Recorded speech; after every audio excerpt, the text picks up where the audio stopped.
Bonjour et bienvenue sur Mykonova. Nous sommes le 21e jour du mois de mars 2025, à l'aube d'un printemps libérateur, et à l'heure où les tensions ont l'air de monter en pression sur le vieux continent, on va revenir sur l'histoire des protagonistes impliqués en faisant suite à l'épisode précédent sur la Fed, afin de comprendre comment les banques centrales ont déployé l'hydre qui aura façonné le XXe siècle. Pour aborder ce sujet assez dense, nous recevons Boris, Bobo et Marco Duralex Sedlex pour dérouler une frise chronologique et lister les étapes, relier les points et dessiner les contours de la bête pour voir comment, dès qu'on lui coupe une tête, il y en a deux autres qui poussent. Alors, bonsoir Boris, bonsoir Marco, comment allez-vous? Bonsoir Hugo, bonsoir Fanny, bonsoir Marco. C'est un plaisir de vous retrouver après ce premier épisode avec lequel on a pris beaucoup de plaisir. Je suis impatient de voir la suite et de pouvoir partager ce moment avec vous. Comment vous allez de votre côté? Bonsoir Fanny, bonsoir Maurice et bonsoir Hugo. Évidemment, hein, c'est toujours un bonheur de se retrouver dans cette belle famille, d'accrocher tous les wagons qu'on a mis sur les rails avec les épisodes précédents et puis de voir qu'on gagne encore des membres vraiment extraordinaires dans notre famille. Voilà, alors prêt à y aller, on y va. Ben parfait, bonsoir à tous les trois. Alors ce soir, accrochez-vous parce que ça va être dense. Donc préparez-vous, on va essayer de rendre ça le plus digeste possible. On va rentrer un peu dans, dans des faits historiques. Alors derrière les guerres qu'on a connues, il existe un acteur discret mais omniprésent qui est le système financier. Dès la création des premières banques centrales, et plus encore avec l'apparition de la Réserve fédérale en 1913, les mécanismes du financement de la guerre se sont perfectionnés. Ce ne sont plus seulement les nations qui s'affrontent, mais des intérêts économiques qui prospèrent indépendamment de l'issue des combats. Donc, à travers cette émission, nous verrons comment les guerres modernes, loin d'être des accidents de l'histoire, s'inscrivent dans une dynamique où le contrôle de la monnaie, des ressources et de l'information joue un rôle clé. De la Première Guerre mondiale à la Grande Dépression, en passant par l'influence des grandes familles de financiers, nous explorerons les forces invisibles qui ont façonné les événements du XXe siècle et qui continuent d'impacter notre présent. Alors, à vous. Merci Fanny. En effet, on sait que la guerre ne bénéficie à personne, même pas aux vainqueurs. Alors pourquoi l'humanité a-t-elle eu tant d'épisodes sanglants? Pourquoi les plus grandes ampleurs ont-elles eu lieu au siècle dernier? Justement après la création de la Réserve fédérale. Parce que les dirigeants déclenchent des guerres, parfois sous forme de frappes dites préventives ou défensives. Ils doivent y trouver un intérêt, que ce soit la puissance, le renom, ou tout simplement le besoin de sortir d'une récession. Mais ce ne sont pas les dirigeants nationaux qui en bénéficient le plus. D'ailleurs, la plupart du temps, ils n'en bénéficient pas du tout. L'éternel gagnant, quel que soit le vainqueur militaire, est celui qui finance la guerre et prend ses intérêts du sang des innocents. Le secteur bancaire est le seul capable de fournir les moyens financiers des guerres, les impôts étant à eux seuls insuffisants et responsables de générer de l'instabilité sociale. Avant que les banques modernes ne naissent, les rois empruntaient de l'or aux orfèvres et aux nobles pour équiper leurs armées. Les guerres médiévales, bien que longues et brutales, connaissaient une ampleur limitée du fait des limites de leur financement et des armes encore rudimentaires. La création de la Banque d'Angleterre en 1694 a changé la situation en permettant au gouvernement britannique de financer les efforts de guerre par l'émission d'obligations. Cette banque centrale privée arriva à point nommé pour permettre le lancement de la guerre de succession avec l'Espagne en 1701. C'était suite à la mort sans descendance du dernier Habsbourg espagnol, hein, c'était Charles II. Il était question de conquérir le trône et à travers lui toute l'Europe.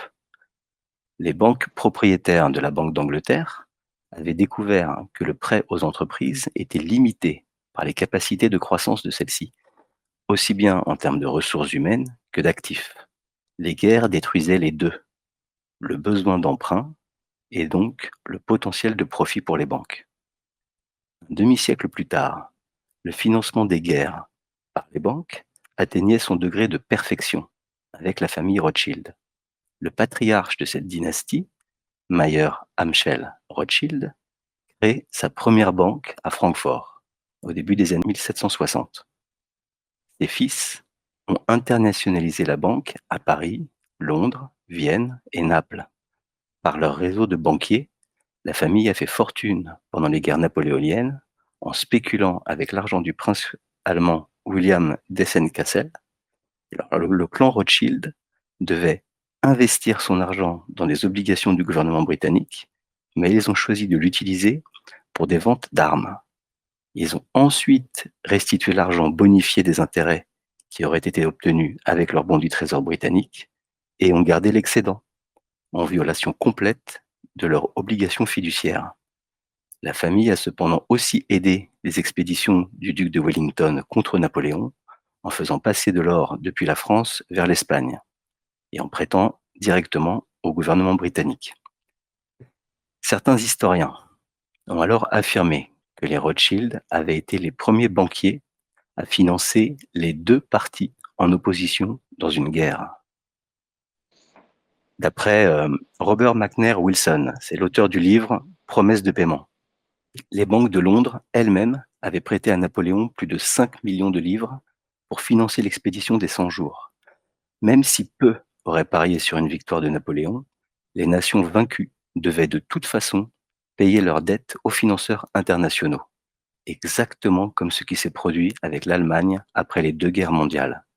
Les financiers y gagnent de toute façon, quelle que soit l'issue de la guerre. Alors pour mener à bien leur plan, il leur suffit d'avoir de l'or et des billets. L'or est disponible en quantité limitée, mais avec du papier, de l'encre et une imprimante rotative, ils peuvent rendre cette ressource illimitée.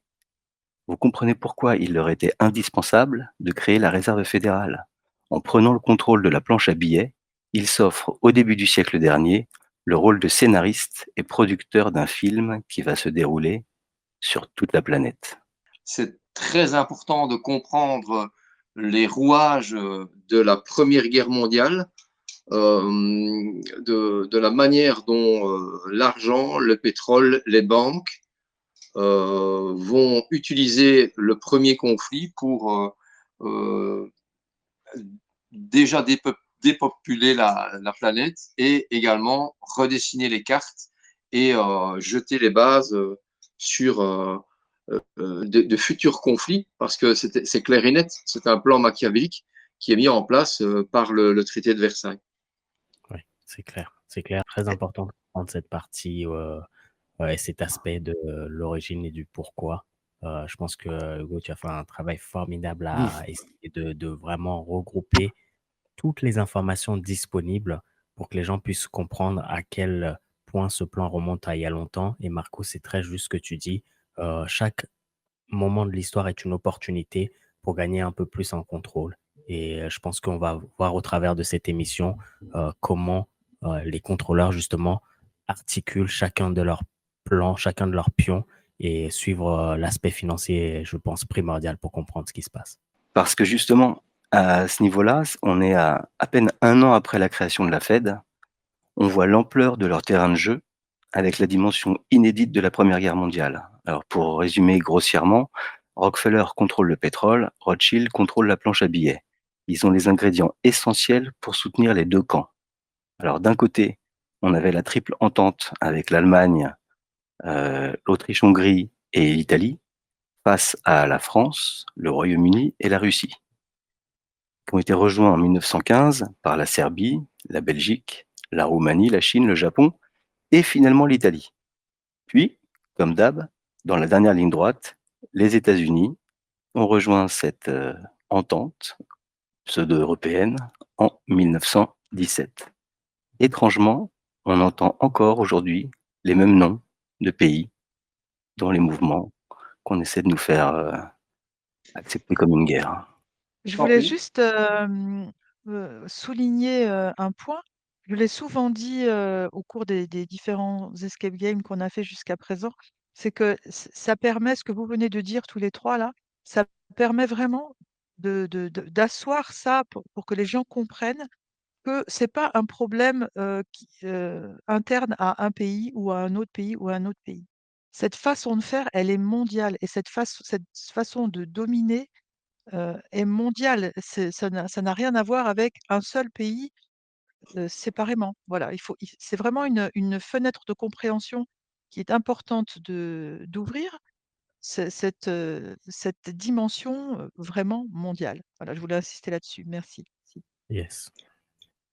Alors, on le sait maintenant parce que après des décennies et des décennies d'études, et puis nous sommes quand même aidés par des moyens que nos aïeux ne possédaient pas pour analyser les anciens conflits et les anciens, euh, les anciens conflits, là, et le pourquoi et le comment. Et on se rend compte que c'est le contrôle. Le contrôle, c'est tout le temps le contrôle.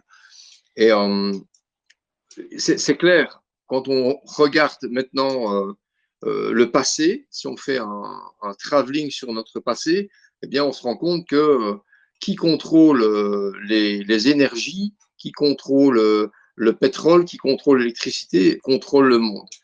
Et pour pouvoir assouplir aux yeux du monde entier, on crée la propagande et on crée les médias.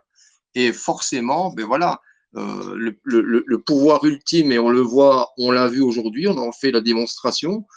Qui connaît le passé connaît le futur, et qui vit le futur peut expliquer le passé. Et ben ça, c'est clair et net. C'est que la propagande a toujours été la chose qui faisait passer crème, et c'est malheureux de le dire comme ça, des millions, des dizaines, des centaines de millions de personnes qui vont se battre. Hein. On rappelle que la guerre, ce sont des hommes qui ne se connaissent pas et qui s'entretuent pour des gens qui se connaissent très bien, mais qui sont trop lâches pour se battre physiquement. Alors, on l'a aussi dit, voilà, le pétrole, tu l'as dit, Hugo, d'entrée de jeu, c'est que le pétrole, ça va être le moteur d'un siècle de guerre. Alors, on le sait, on a un super auteur qui est William Engdahl, qui a écrit Pétrole, une guerre d'un siècle. Eh bien, c'est même plus incroyable que ça, parce que au-delà du pétrole, au-delà des guerres, c'est différents paradigmes qu'il nous faut aborder, parce que le pétrole, c'est pas uniquement un carburant, ça a été, comme on l'a vu dans un précédent escape game, ça a été la pétrochimie, ça a été les médicaments. Hein, vous me connaissez sur mes termes pour faire comprendre au peuple. Eh bien, tout ça, c'est quelque chose qui est incroyable. Donc, ça va être important de bien spécifier, de bien comprendre, de bien comprendre les rouages, parce qu'ils vont se répéter. Et on va le voir quand on va arriver dans la timeline, jusque maintenant, que c'est tout le temps les mêmes schémas. Oui, je sais, je vous emmerde avec mes schémas, mais c'est tellement incroyable. Une fois qu'on a cette grille de lecture, on peut les voir de loin, et je pense qu'on ne les verra plus. Voilà, si tu veux rebondir. Mais oui, les schémas répétitifs. Si je me permets de relister les noms des pays impliqués, c'est parce que c'est les mêmes qu'on retrouve aujourd'hui. Et par rapport aux mêmes notions qu'on entend au cours aujourd'hui, pour replacer ça dans le contexte, on va parler vite fait de la déclaration Balfour. À la fin de la Première Guerre mondiale, la déclaration de Balfour, c'est une lettre ouverte qui est datée du 2 novembre 1917. Elle est signée par Arthur Balfour. À l'époque, il était secrétaire d'État britannique aux Affaires étrangères dans le gouvernement de David Lloyd George. Il a adressé cette lettre à Lionel Walter Rothschild, que le dictionnaire présente comme une, je cite, personnalité de la communauté juive britannique et financier du mouvement sioniste. Cette lettre a été adressée aux fins de retransmission à l'Organisation sioniste mondiale fondée par le père du sionisme, Theodor Herzl. Alors, par cette lettre, le Royaume-Uni se déclare en faveur de l'établissement en Palestine, alors sous mandat britannique, d'un, je cite, foyer national pour le peuple juif. Cette déclaration est considérée comme une des premières étapes dans la création de l'État d'Israël. On est en 1917. La lettre précise que ce projet ne devra pas porter atteinte aux droits civils et religieux des communautés non juives présentes sur le territoire, ni aux droits ou au statut politique des juifs dans les autres pays. En France, le ministère des Affaires étrangères avait adopté une position similaire en juin 1917 dans une lettre de Jules Cambon, qui était diplomate et administrateur français. Une lettre adressée à Nahum Sokolow, écrivain, journaliste et critique et biographe. Il compte parmi les leaders de l'organisation sioniste mondiale. Pour resituer le contexte, à l'époque, la Palestine fait partie de l'Empire ottoman, qui a perdu au cours du XIXe siècle la plupart de ses territoires en Europe et au Maghreb. Bien que soutenu militairement par l'Allemagne, qui mise sur le chemin de fer Berlin-Bagdad pour le transport du pétrole, la faiblesse des Ottomans aiguise les convoitises britanniques et françaises qui souhaitent remodeler la région après la guerre.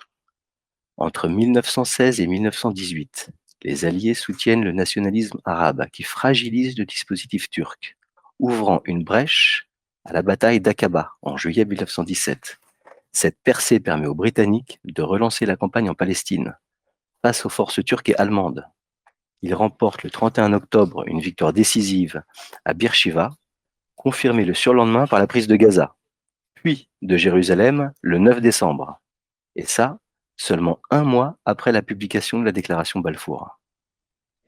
Alors, cette déclaration fut apparemment faite pour assurer aux Alliés l'appui de l'opinion juive mondiale quand en 1917, la situation militaire était parvenue à une phase critique. Churchill justifie une décision stratégique comme un remerciement aux, je le cite, nombreuses ramifications qui exercent une influence appréciable sur l'opinion américaine. Et de conclure, la déclaration Balfour ne doit donc pas être regardée comme une promesse faite pour des motifs sentimentaux. C'était une mesure pratique prise dans l'intérêt d'une cause commune à un moment où cette cause ne pouvait se permettre de négliger aucun facteur d'assistance matérielle ou morale. Alors, soit la fin justifie les moyens, soit il y avait déjà des marionnettistes derrière Churchill. Et là, je la joue soft, c'est ce qu'on trouve sur Wikipédia. Bref, à l'époque, la France et le Royaume-Uni font preuve de leur volonté de créer un État israélien. Eh bien, c'est toujours assez génial d'arriver avec un parachute au dos et puis de ne pas trop savoir où on va atterrir. Hein. Mais, voilà, je pense qu'on va finir sur cette émission va en faire être une épanadiplose. Vous connaissez l'épanadiplose, c'est bien évidemment. Oui, vous aimez les mots, j'aime aussi. Mais voilà, l'épanadiplose, c'est un style littéraire où on achève un roman de la même façon qu'on l'a commencé. Et là, ben voilà, Hugo, tu pouvais même pas t'imaginer que tu allais ouvrir quelque chose d'assez incroyable, puisqu'on a bien dit en début d'émission qu'il allait falloir être attentif de la manière dont se jouaient les actes, les actions sous cap. Voilà, beaucoup de choses sont dissimulées aux yeux du public. On utilise la distraction ou bien on utilise simplement le fait qu'à l'époque, les moyens de communication ne sont pas ceux qui sont maintenant, mais en tout cas, on va avoir des choses assez exceptionnelles. Et la littérature et des livres bien précis, par exemple, ils nous apprennent quoi?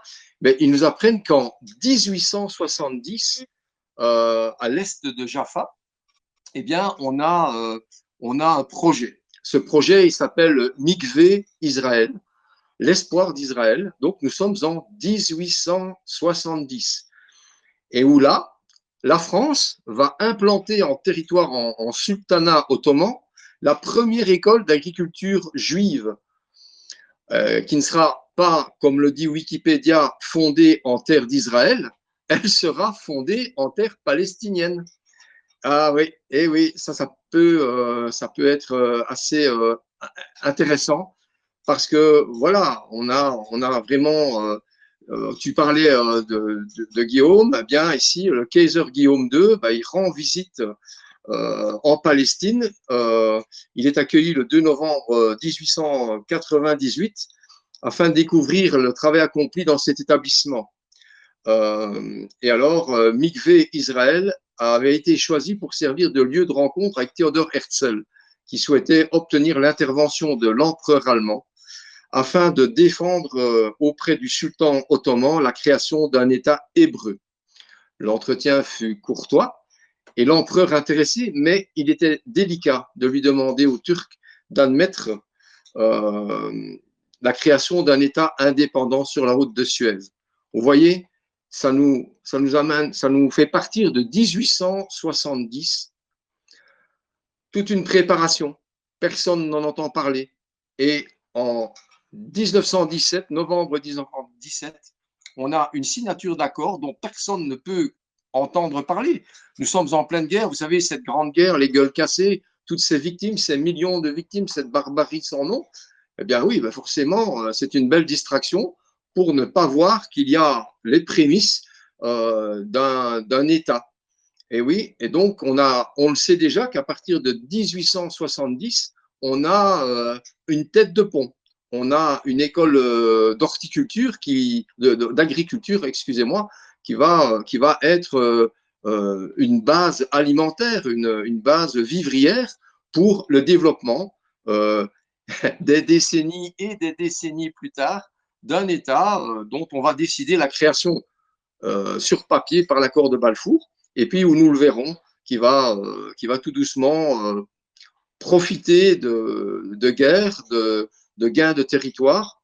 Et vous allez encore être très étonné par l'emploi de certaines techniques qui seront employées dans les différentes guerres et qui avaient déjà été employées sur la Palestine à l'époque. Oui, c'est un début de siècle qui est fascinant. C'est important de revenir puisque c'est les bases du scénario dans lequel on vit aujourd'hui. Elles se sont vraiment mises en place à ce début du siècle. En revenant au début 1900, ce fameux siècle, à l'époque, dans le contexte, il s'annonçait prometteur. On avait des expositions universelles, il y a certaines inventions qui étaient vraiment innovantes en termes de transport ou d'énergie et auraient pu être bénéfiques à tous les peuples. Et alors, comme on vient de le voir, parallèlement à ce contexte historique de guerre, moi, je voulais nous recentrer sur le grand Nikola Tesla, un ingénieur serbe qui a émigré aux États-Unis en 1884. Il est connu pour son rôle prépondérant dans la découverte et l'adoption du courant alternatif face à Edison et son courant continu. Mais ce que l'on sait moins, c'est qu'il est à l'origine d'énormément d'innovations. Alors pour résumer vite fait, il découvre le champ tournant et invente le premier moteur à courant alternatif. Il foisonne d'inventions liées à la production et à la distribution filaire du courant alternatif. Il invente la radio avant Marconi, les engins radiocommandés, la turbine à disque, les premiers aéronefs à décollage et atterrissage verticaux. Il découvre les rayons X, les ondes stationnaires et le rayonnement cosmique. Il est le premier à exposer le principe du radar. Il est doté de capacités intellectuelles hors normes, il parle 12 langues et accessoirement, il est profondément croyant. D'ailleurs, il deviendra même un peu anarchiste sur la fin de sa vie. Il aura déposé 280 brevets, mais le nombre de ses inventions reste un mystère. Et son invention la plus prometteuse est la tour de Wardenclyffe, un champignon de 20 mètres de haut, une tour d'émission-réception conçue pour démontrer la possibilité de transmission sans fil. L'histoire de cette tour est courte, de 1901 à 1917, période pendant laquelle ses travaux étaient financés par J.P. Morgan. John Pierpont Morgan, notez ce nom, l'un des fondateurs de la Réserve fédérale et accessoirement le propriétaire de la White Star Line et donc par extension du Titanic. Vous vous souvenez? Le navire de croisière insubmersible dans lequel ont coulé ceux qui s'opposaient à la création de la Fed. Et toujours dans les bons coups, J.P. Morgan. Le hic, c'est que Morgan investissait aussi dans le cuivre et il avait un intérêt à ce que l'électricité naissante se propage par des câbles et surtout pas sans fil, comme venait de le proposer Tesla. Il a donc arrêté de le financer et on peut deviner qu'il a embarqué les plans et les idées du génie serbe. Étrangement, la version officielle nous explique qu'en 1906, Tesla abandonna ses travaux sur la transmission d'énergie sans fil. En 1917, son atelier a brûlé et ses recherches ont presque toutes disparu. Tout cela amène, par conséquence, à dérouler un tapis rouge pour une autre source d'énergie, le pétrole, celui même dont le cours est défini par la dynastie Rockefeller. Alors potentiellement, les travaux de Tesla auraient pu se retrouver dans un coffre bien scellé quelque part dans un bâtiment du FBI. D'ailleurs, le Bureau fédéral d'investigation, qui lui aussi a été créé au début du siècle, le 26 juillet 1908, et par qui? Un Français né à Baltimore, passé par Harvard, est devenu procureur général des États-Unis, un certain Charles Joseph Bonaparte, le petit-fils de Jérôme Bonaparte, le frère d'un célèbre militaire corse. Et jusqu'en 1919, l'organisation a fini par prendre une dimension politique en concentrant le cœur de son action dans la lutte contre la propagande bolchevique. Ça, c'était un petit laïus vite fait sur le FBI à l'époque. Marco, tu veux intervenir? Ah, mais bien sûr, parce que tu me donnes déjà l'opportunité euh, d'amener une mécanique qui va sans cesse se dérouler à la manière de schéma. Et c'est important que nos auditeurs puissent ici trouver de l'inspiration pour faire des recherches, puisque on a de plus en plus de puissance de recherche, et puis nous essayons, et nous le faisons très bien, on est assez directif pour donner des mots-clés, des dates, etc. Ça va être que ce mécanisme de combat entre le pétrole et l'électricité ne va jamais s'arrêter. Alors, il est important de resignaler que moi, j'aime bien faire des petits sauts dans le passé qui nous expliquent le futur. Et que, voilà, avant le pétrole et avant réellement les premières sorties des voitures thermiques, la première voiture électrique brevetée, elle date de 1852.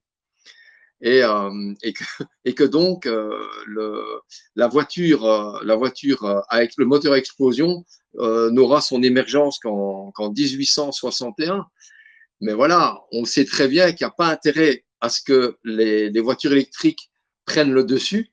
Et donc, une fois de plus, on va avoir non-stop un récit qui va d'une part faire la part belle au pétrole, ensuite une part belle à l'électricité, et on va voir ça qui va se dérouler tout au long de ce siècle. Parce que voilà, chacun doit placer ses inventions, chacun doit placer son matos, ses intérêts, ses actions.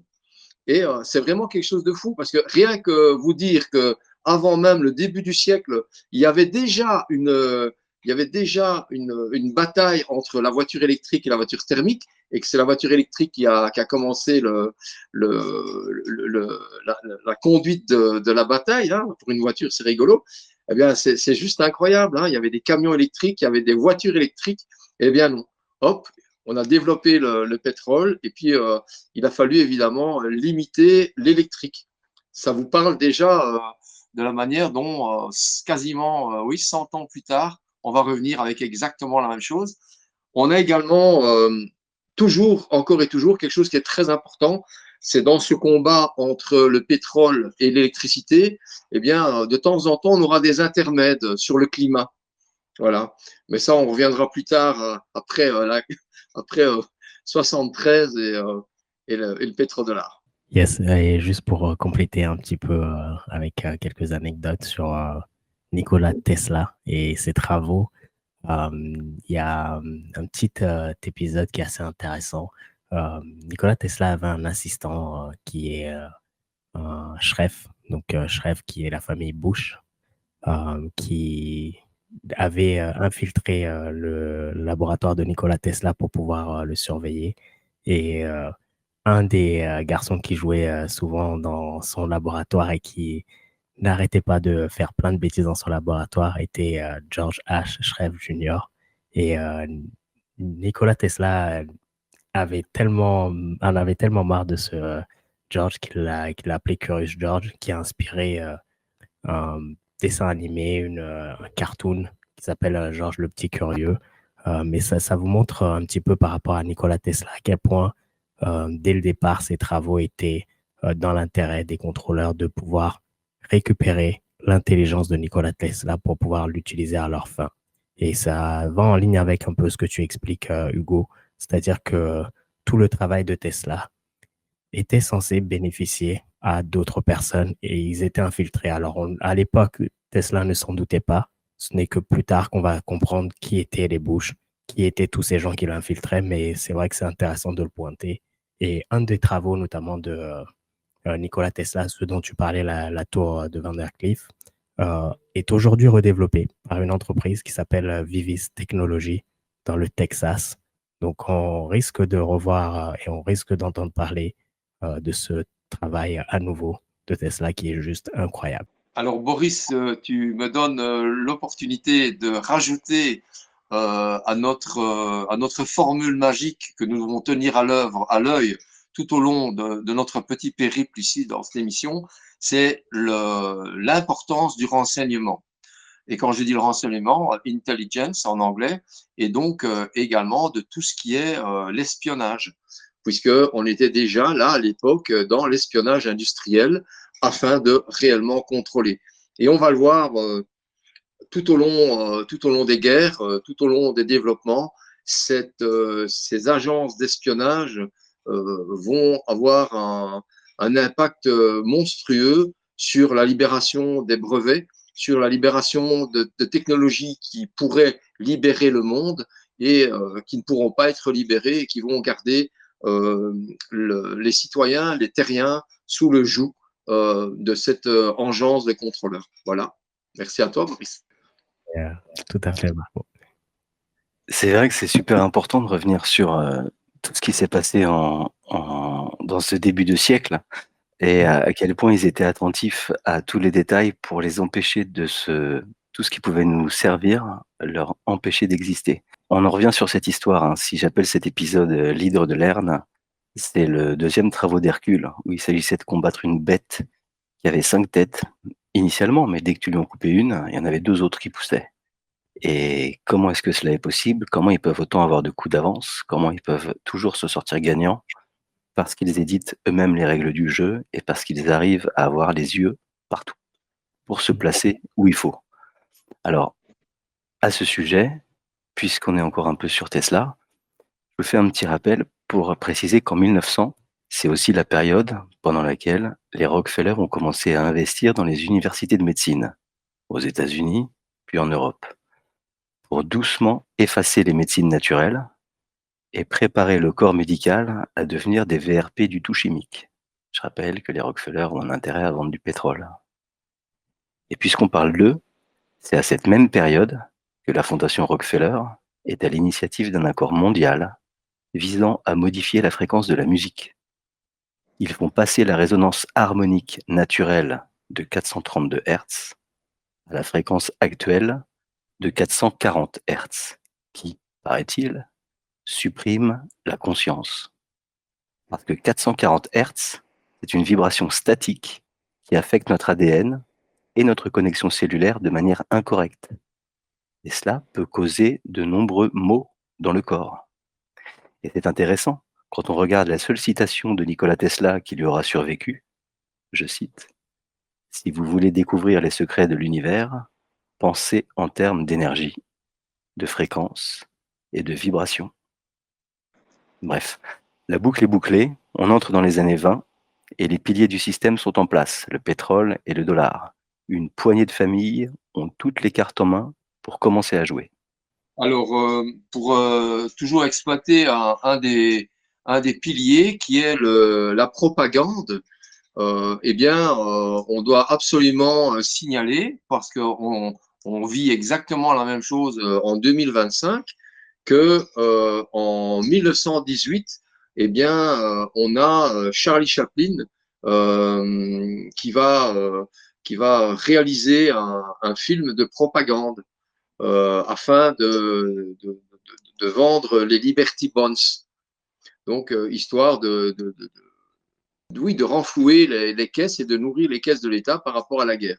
Et ça, c'est Charlie Chaplin, ce type très amusant. Il va faire remplir des salles de cinéma Et là, on se rend compte que la propagande est au service du pouvoir, est au service de l'État. Les gens ne s'en rendent pas compte, mais d'un autre côté, ça permet à l'État de rafler du pognon. On va retrouver ça plus de 100 ans plus tard avec un Emmanuel Macron qui vient vous demander du pognon pour faire une guerre qui ne nous concerne pas, encore une fois. Voilà. Le modèle Je est le voulais, même, toujours. je voulais juste comment dire, un point final sur cette petite période-là, parce que on s'aperçoit que l'histoire n'est pas une succession de petits livres. Une histoire se commence et puis après c'est fini. Alors il y a la Première Guerre mondiale, puis après c'est fini, il se passe autre chose. Non, tout ça est absolument lié. Très Moi aussi, je voulais attendre un petit peu pour signaler, parce qu'il y a toujours notre côté militaire qui est là et qui permet d'éclairer les gens sur des stratégies. Il faut savoir que la technique militaire du bombardement qui va s'appeler le carpet bombing, c'est-à-dire la manière de raser complètement des villes, de raser des pays, eh bien, ça va commencer avec les guerres coloniales dans les années 1920. Et accrochez-vous bien, euh, ils vont utiliser le carpet bombing, donc je parle bien des alliés, hein, je ne parle pas de nos ennemis. Nos alliés vont utiliser le carpet bombing, accrochez-vous bien, en Inde britannique, en Palestine mandataire, en Syrie mandataire, lors de la révolte druze pendant la guerre du Rif, au Somaliland britannique, etc. Vous savez que le carpet bombing est non discriminant. C'est-à-dire que vous lessivez des villes, vous tuez plus de civils que de militaires, et le but est évidemment, par après, d'offrir une solution lorsqu'on aura créé toutes les causes. Voilà. Et ça doit déjà vous faire penser à plein de choses qui arriveront dans la Seconde Guerre mondiale, et après, et après, et après, et aujourd'hui aussi. Voilà. C'est pensé important de resignaler le carpet bombing. Alors, tout ça est arrivé grâce à une industrialisation de masse. Comment ça s'est produit? On revient sur les années 20, les Roaring Twenties aux États-Unis, hein, les années rugissantes. C'est l'époque de la prohibition, mais aussi une période de croissance et d'insouciance aux États-Unis, qui ne tarderont pas à traverser l'Atlantique, en Grande-Bretagne, en Allemagne et en France. On parle des années folles. Ces différents termes désignent une même réalité, une réalité dans laquelle les États-Unis font figure de modèle qui se propage en Europe. Les prémices d'une hégémonie culturelle américaine manifestent la position dominante des États-Unis sur la scène internationale au lendemain de la Grande Guerre. Ça avance toujours plus vite chez les participants aux guerres qui n'ont pas lieu sur leur territoire. Outre-Atlantique, ces années sont marquées par un phénomène d'urbanisation. Pour la première fois, la population urbaine commence à devenir supérieure à la population rurale. C'est la naissance des banlieues, des chaînes de production, du big business et du taylorisme. Et donc la consommation de masse et de la publicité. À l'époque, il n'y a que l'affichage public et les ondes radiophoniques. Mais c'est un terrain de jeu suffisant pour un mec comme Edward Bernays. Je te fais un clin d'œil, Marco, tu en parles souvent dans les émissions. Edward Bernays, il était doublement neveu de Sigmund Freud par son père et sa mère. Je vous laisse le temps de comprendre. Ok. Bernays est présenté comme un publicitaire austro-américain, mais grâce aux techniques psychologiques de Tonton, il est devenu expert en manipulation de l'opinion publique. Il est largement sollicité dans les milieux économiques et politiques. Une fois que vous comprenez qu'il aura réussi à convaincre les femmes de se mettre à fumer avec Lucky Strike, je vous laisse deviner les méthodes et les intentions de ses employeurs. Et le talent est héréditaire, s'il n'est pas fabriqué, puisque son petit-neveu, Mark Randolph, n'est autre que le cofondateur et premier PDG de Netflix. À ce sujet, peut-être d'ailleurs que les travaux de Tesla ne sont pas tous restés bien scellés. En 1925, à la Royal Institution de Londres, l'Écossais John Logie Baird fait la première démonstration publique d'un système de télévision permettant la transmission à distance d'images animées. On est en 1925. Mais toutes les bonnes choses ont une fin, et le film que nous jouent les scénaristes doit être rythmé. Des hauts, des bas, la carotte et le bâton, la cadence du berger sur son troupeau. Le 24 octobre 1929 est un jeudi noir. Un krach boursier à New York va déclencher la plus importante dépression économique du XXe siècle. Elle entraîne une chute générale des prix et une explosion du chômage. La crise boursière dégénère en crise bancaire et les banques font faillite. Et comme les banques américaines ont des intérêts dans les banques et bourses européennes, la crise financière atteint notre côté de l'Atlantique. Les réactions gouvernementales en Europe ne sont pas plus adéquates qu'aux États-Unis. En France, la crise est aggravée par des mesures déflationnistes, c'est-à-dire la baisse des prix et des salaires, des gouvernements Tardieu et Laval, malgré le lancement de grands travaux, dont l'électrification des campagnes. En Allemagne, le taux de chômage atteint plus de 25% de la population active en 1932, histoire d'alimenter la désillusion et la colère de la population. Un problème que promet de régler l'année suivante, en 1933, un petit moustachu nerveux, potentiellement frustré de ne pas avoir été admis aux Beaux-Arts. Mais à cette heure-ci, la crise se propage en Amérique du Sud, en Asie et en Afrique. Pendant que le monde occidental est complètement couché, l'Union soviétique de Staline reste à l'écart de la crise en raison de son système économique autarcique et de la non-convertibilité du rouble. La Grande Dépression n'aurait été qu'une crise économique classique si elle n'avait pas été amplifiée par la politique monétaire de la Réserve fédérale, qui aurait décidé de ne pas intervenir, laissant la masse monétaire chuter de plus d'un tiers, suffisamment pour entrer dans le cercle vicieux par lequel les entreprises ont mis à l'arrêt leurs usines, licenciant encore plus de salariés. Alors pourquoi on en est arrivé là? Comment on en est arrivé là? Le président US à l'époque, c'est Herbert Hoover. Il est surnommé le Do Nothing, celui qui ne fait rien. Exactement comme le scénario qu'a joué la Fed. L'économie américaine avait connu une décennie de croissance reposant en partie sur l'endettement. Le surendettement des ménages et des entreprises s'est traduit par des efforts de levier dangereux. Une crise provoque l'incapacité des agents économiques à rembourser leurs emprunts, ce qui cause des faillites en série, tant dans les ménages que des entreprises, dont des banques. Pourtant, ce principe, les banquiers le connaissent. Alors, est-ce de l'incompétence ou est-ce un enchaînement de manœuvres volontaires? À l'époque, on avait Roosevelt aussi, qui lançait le New Deal. Marco, tu veux nous en parler un peu? Alors, le New Deal, j'aurais aussi aimé qu'on rappelle à nos fidèles auditeurs que le traité de Versailles a mis l'Allemagne dans une position qui était totalement intenable et qui allait être le terreau quelques années plus tard de la montée d'un extrémisme. Mais aussi, il faut savoir que des deux côtés de l'Atlantique, on a le national-socialisme qui se développe. Voilà, nos auditeurs doivent savoir qu'on avait vraiment un groupuscule nazi qui était là dans l'État de New York avec des camps d'entraînement, le camp Northland et le camp Springfield. Donc Springfield, c'est encore des noms qui doivent vous rappeler certaines choses. Et donc, on a vraiment des tensions qui montent à tel point. Donc, ce germe nazi à New York même, aux États-Unis, il s'appelle le Bund. Alors, vous aviez le Bund avec Charlie Chaplin pour récupérer du pognon pour l'effort de guerre des États-Unis. Et puis, un petit peu plus tard, c'est le Bund qui, lui, a son apogée lors des President's Day en 1939 sur Madison Square Garden.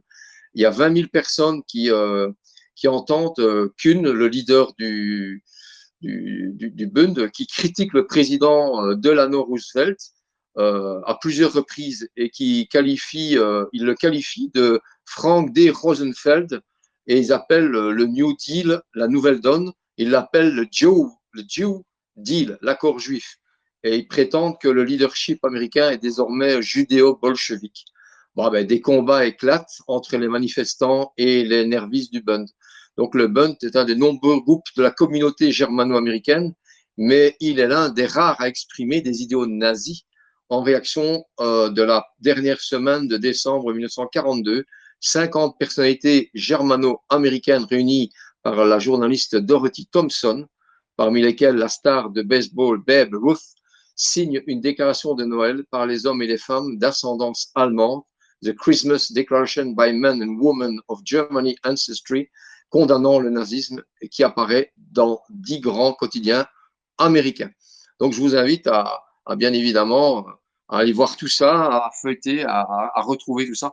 Donc c'est vous dire que c'est de nouveau des racines de l'état profond, parce que forcément cet état profond, il a toujours les mêmes personnages, les mêmes oui, les mêmes tenants et les mêmes aboutissants.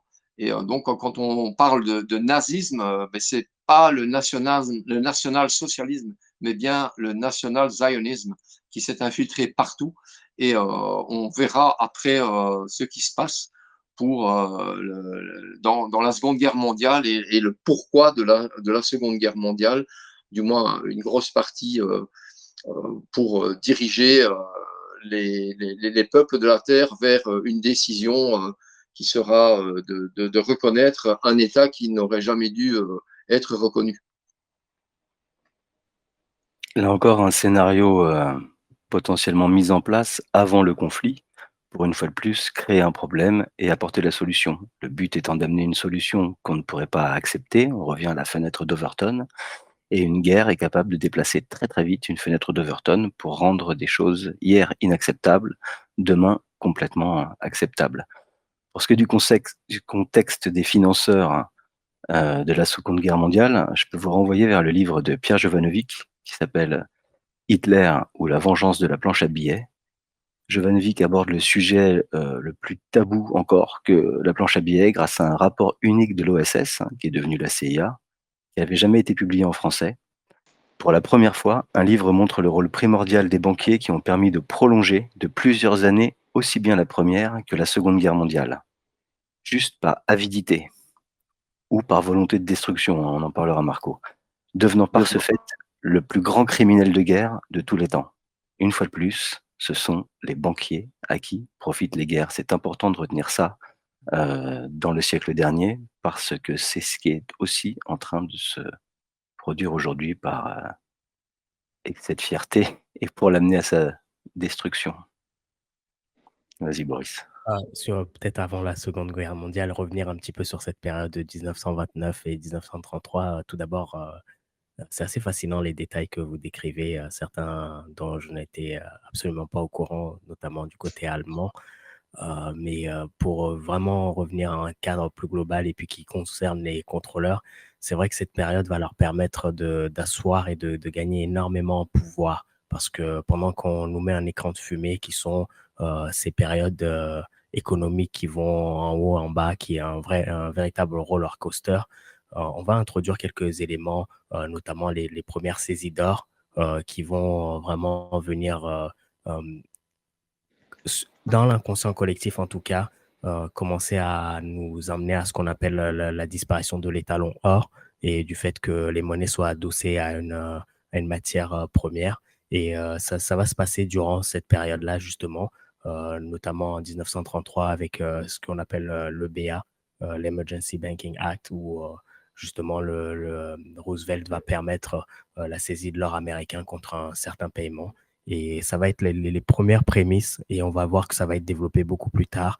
Je pense que Marco, tu nous en parleras mieux dans les années 70 lorsque ça disparaît complètement. Mais on voit déjà qu'il joue sur plusieurs décennies, voire sur plusieurs siècles. Et ça aussi, c'est un autre aspect qui est important de saisir pendant que tout le spectacle est en train de se passer en coulisses. D'autres plans beaucoup plus sérieux à plusieurs niveaux sont en train de se dérouler. L'autre plan à un autre niveau plus important est la mise en place des actes de naissance, qui est encore un autre niveau dans leur stratégie de jeu. Et je pense que c'est important de vraiment superposer toutes ces couches pour qu'on puisse comprendre à qui on a affaire. Et ça permet de remettre justement en perspective le fait qu'on ne parle pas, comme le disait si bien Fanny, d'une nation ou de simplement un groupe de personnes, mais qu'on parle des contrôleurs. C'est vraiment un conglomérat beaucoup plus large que simplement des nations entre eux ou des groupes entre eux. Et c'est ce sur quoi je voulais insister.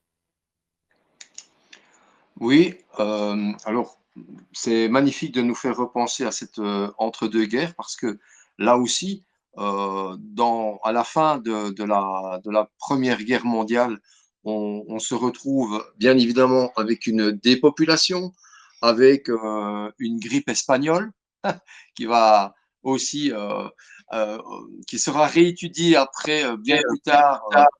En 2020.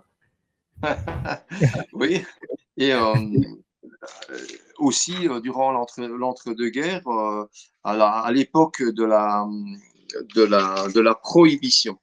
Alors la prohibition, eh bien, il faut savoir que les gouvernements qui ne vous veulent absolument pas du bien, afin qu'il y ait uniquement l'alcool taxé et franchisé par le gouvernement, eh bien, ils vont empoisonner. Ils vont empoisonner des bouteilles d'alcool pour faire régner la terreur et pour que les gens n'osent pas distiller eux-mêmes des alcools. Et ça fera de nouveau encore 10 000 morts. Hein, c'est extraordinaire. On aura également ces, ces développements, mais qui sont voulus. On pense que c'est par charité que les gueules cassées ont vu des chirurgiens se mettre à réparer ces gueules cassées. Et en définitive, ces chirurgiens, ces, ces grands cadors de la chirurgie esthétique, eh bien, sincèrement, ils vont simplement devenir les bases de la chirurgie esthétique. Et je vous invite à faire des recherches approfondies sur qui sont les gens qui ont procédé aux réparations faciales, aux réparations physiques des gueules cassées et qui deviendront par après les pontes de la chirurgie esthétique, mais également de la chirurgie de transformation. De, et oui, ça peut paraître incroyable, mais quand on va dans le détail, quand on cherche, on trouve. Et vous savez qu'on ne cherche pas ce qu'on ne trouve pas. Donc, j'adore toujours vous donner des petites pépites à aller gratter parce qu'elles sont toujours bien. Donc, on se retrouve là économiquement, toujours avec un système de renseignement, un système de propagande, la guerre du pétrole. Vous savez que c'était hyper important de subventionner les deux parties, les deux belligérants, hein, pour pouvoir. Ouais, sinon, ça sert à rien. Si on ne peut pas, s'ils peuvent pas déplacer leurs avions, leurs bateaux et leurs chars, ben, on ne sait pas faire la guerre. Donc, il faut quand même qu'ils aient un peu de pétrole, ces gens-là. Donc, c'est un truc de fou. Quand on analyse bien tout ce qui s'est passé, eh bien, c'est en permanence bien planifié, c'est bien exécuté. Et comme il y a des guerres, comme il y a de beaux nuages de fumée, mais personne, les gens sont en train de pleurer. Par la même occasion, on aura l'industrie du béton qui va vendre des monuments aux morts pour exacerber les sentiments patriotiques où les municipalités, les villes vont dépenser des sommes astronomiques pour des bâtiments, pour des monuments en béton. Voilà, le béton, on revient encore sur un des grands actionnaires du monde actuel. Eh bien voilà, tout ça, c'est quelque chose qui est en permanence utilisé, c'est quelque chose qui va être répété à l'envi jusqu'ici. Voilà, si vous voulez rebondir, mes amis. Un petit clin d'œil sur les gueules cassées de la Première Guerre mondiale. C'est qu'au lendemain de la guerre a été organisée une loterie de façon régulière pour récolter de l'argent uniquement destiné à réparer les visages et les corps les plus abîmés de cette guerre complètement dégueulasse. Et ça s'appelait le loto à l'époque, et c'est gentiment devenu depuis la Française des Jeux. Une autre carotte alors qu'il n'y a plus de gueule à réparer, dont, comme dans tous les casinos, le gagnant est la banque, pas le joueur. Et bref, une petite parenthèse sur nos gueules cassées de l'époque. On était revenu grossièrement sur la Première Guerre mondiale, le but n'étant pas de la refaire, mais d'expliquer comment ces financeurs ont financé les deux parties et comment ils ont eu un intérêt à laisser cette guerre se faire, si c'est pas un désir de la voir advenir. Et ça a aussi été l'occasion, à la fin de cette guerre, ou pendant le brouillard de cette Seconde Guerre mondiale, de mettre en place quelques outils qui ont encore une résonance aujourd'hui. Oui, oui. Et puis aussi carpet bombing qui va faire disparaître les preuves de l'ancien monde en réduisant les villes à néant. Ah ouais, j'en vois un qui est content là. J'ai pas osé aborder ça avec Tesla, mais c'est vrai que là, tu es en plein dedans. Tu rebondis avec moi, Boris, hein. Ouais, ouais, en plein dedans. Ah, mais je suis fasciné là, parce que je découvre plus que je ne connais. Donc là, c'est un vrai régal pour moi. Je suis spectateur et c'est très bien comme ça pour moi. Ok. Eh bien, de nouveau, hein, lorsque on prend en compte à chaque fois le système de renseignement, le système, les recherches technologiques qui ont été poussées pendant la Seconde Guerre mondiale, eh bien, on se rend compte qu'on a vraiment des choses assez incroyables, hein. On a donc non seulement on a l'émergence de choses et on a l'effacement de choses. Et ce n'est que maintenant, en 2020, que des chercheurs, des gens qui ont fait vraiment d'incroyables recherches, commencent à comprendre pourquoi l'Europe a été réduite à néant au niveau architecture, au niveau ville, au niveau des choses incroyables par leurs propres alliés. Il ne faut pas que les gens imaginent que ce sont les Allemands, les vilains nazis, qui ont ratiboisé toutes les grandes villes, toutes les œuvres architecturales. Ce sont vraiment à nouveau le carpet bombing des Alliés qui ont anéanti des villes entières. Hein, je pourrais citer le Havre parce que c'est encore un épisode terrifiant là où on avait un général qui lui se disait la guerre est finie, faites-moi un couloir humanitaire et je quitte le Havre sans problème et voilà, on aura moins de morts, etc. Non, non, non, non. Le Havre a été réduit à 80 cm de ruines, comme la Libye, comme la Syrie, comme tous les autres pays, on le verra après. Mais les avancées technologiques qui seront très, très, très, très, très importantes pour la suite de notre continuum, c'est les travaux d'Alan Turing. Alan Turing est cet homme qui a permis de craquer, on va appeler ça comme ça pour la première fois, de craquer le code de la machine crypto Enigma, qui était sur les sous-marins allemands et qui donnait les positions, puisque je l'ai déjà exposé dans cette émission, il était important de couler un maximum de pétrolier, un maximum de logistique pour que l'ennemi ne puisse pas être approvisionné. Eh bien, durant cette Seconde Guerre mondiale, on a vu Alan Turing qui jetait les bases de ce qu'on va appeler, bon, vous savez, mon aversion pour ce mot d'intelligence artificielle, hein, vous savez que je l'appelle l'insulte à l'intelligence, mais en fait, voilà, ce qui s'appellera plus tard l'intelligence artificielle, c'est Alan Turing qui en est un des fondateurs. Et ben voilà, on va avoir pendant la Seconde Guerre mondiale pour l'industrie pharmaceutique, on va avoir le développement des pénicillines et on va avoir également les prémices de donc à nouveau une dépopulation et les prémices de ce qui permettra dans la seconde partie du XXe siècle d'injecter des médicaments, de faire prendre des médicaments parce que les gens auront peur de la mort, ils voudront protéger les enfants naissant après la guerre chez les baby boomers et ça sera la porte ouverte pour eux. Voilà. Fascinant ce thème que tu abordes et comme je disais, des notions des fois que je ne connais pas très très bien et moi je suis vraiment fasciné parce que ça encore une fois nous remet dans le contexte et nous permet de voir ces différentes couches et le lien entre tous les éléments. À savoir que lorsqu'on pense à une guerre, à un événement mondial, il faut savoir qu'il y a plusieurs agendas sous cette guerre mondiale et ce n'est qu'aujourd'hui qu'on arrive à remettre ensemble les pièces du puzzle.